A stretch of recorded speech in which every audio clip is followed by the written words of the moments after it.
Hello, I'm ELD, and this is You Can Play Legacy, where we talk about legacy decks on a modern budget. This deck can win on the very first turn, and it plays no lands. Have you ever heard of such a thing? If you have, you know it's called Oops All Spells.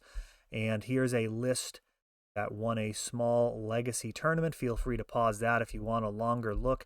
Here's a visual spoiler. As you can see, this thing is all over the place. Let's jump in.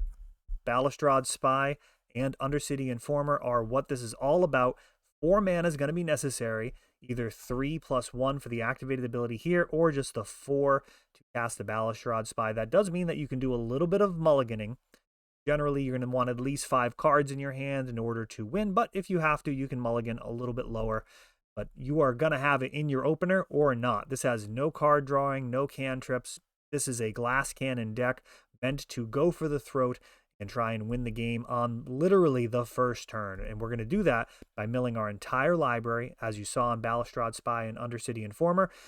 They will mill cards until you hit a land. With no lands, you're going to mill your entire deck. So we're going to have to win right now because we'll die on our next draw step. Narcomoeba, 4 of them, are going to enter the battlefield. Then we're going to be able to dread return for Thassa's Oracle. There she is, winning the game on the spot.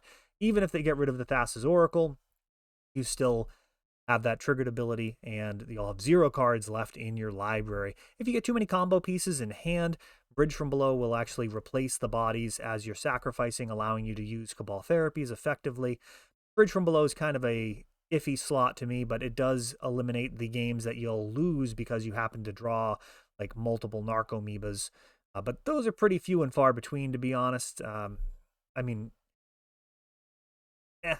I could take or leave it. Let me know what you think about Bridge from Below in the comments below.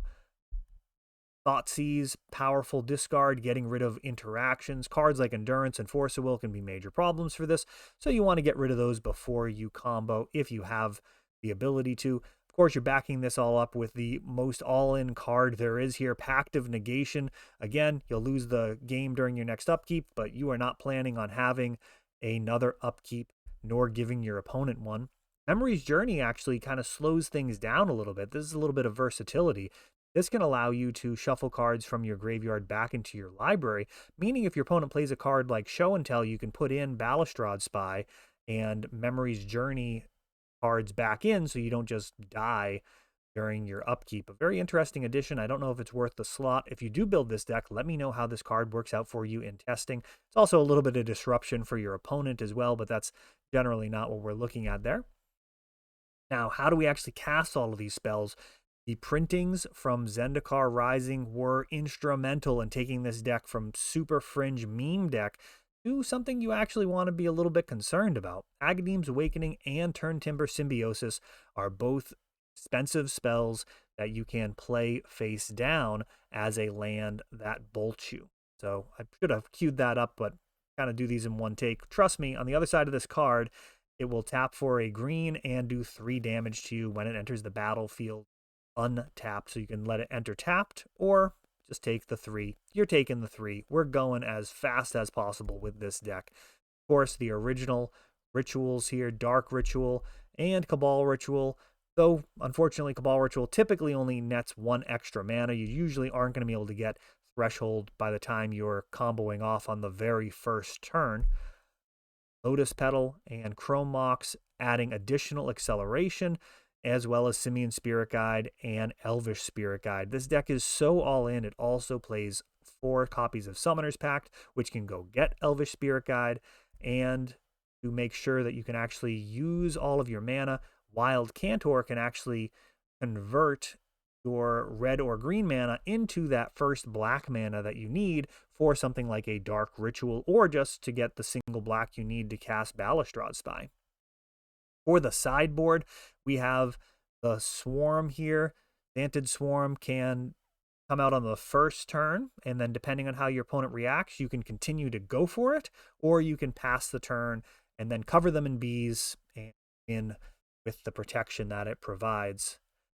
Chancellor the Annex, also in the sideboard. My build that I had previously actually ran this in the main deck, And it's a powerful card. This one's really a problem. A lot of decks can interact with this deck, but will not be able to if you have a Chancellor. It's also a very solid card to imprint onto a Chrome Mox, getting the value from revealing it in your opening hand. And it's kind of dead after that, so enabling Chrome Mox can also be nice of the card. Force of Vigor can get rid of graveyard hate, things like Leyline of the Void, Grafdigger's Cage, as well as Nature's Claim. And rounding things out, we've got Leyline of Sanctity, which can protect you from some of the other combo decks in the format, though not the Mirror particularly. This deck doesn't really care about cards like Leyline of the Void on the other side of the table. It stops the discard, but you still have Pact of Negation, and of course Thassa's Oracle doesn't target a player. It just wins you the game.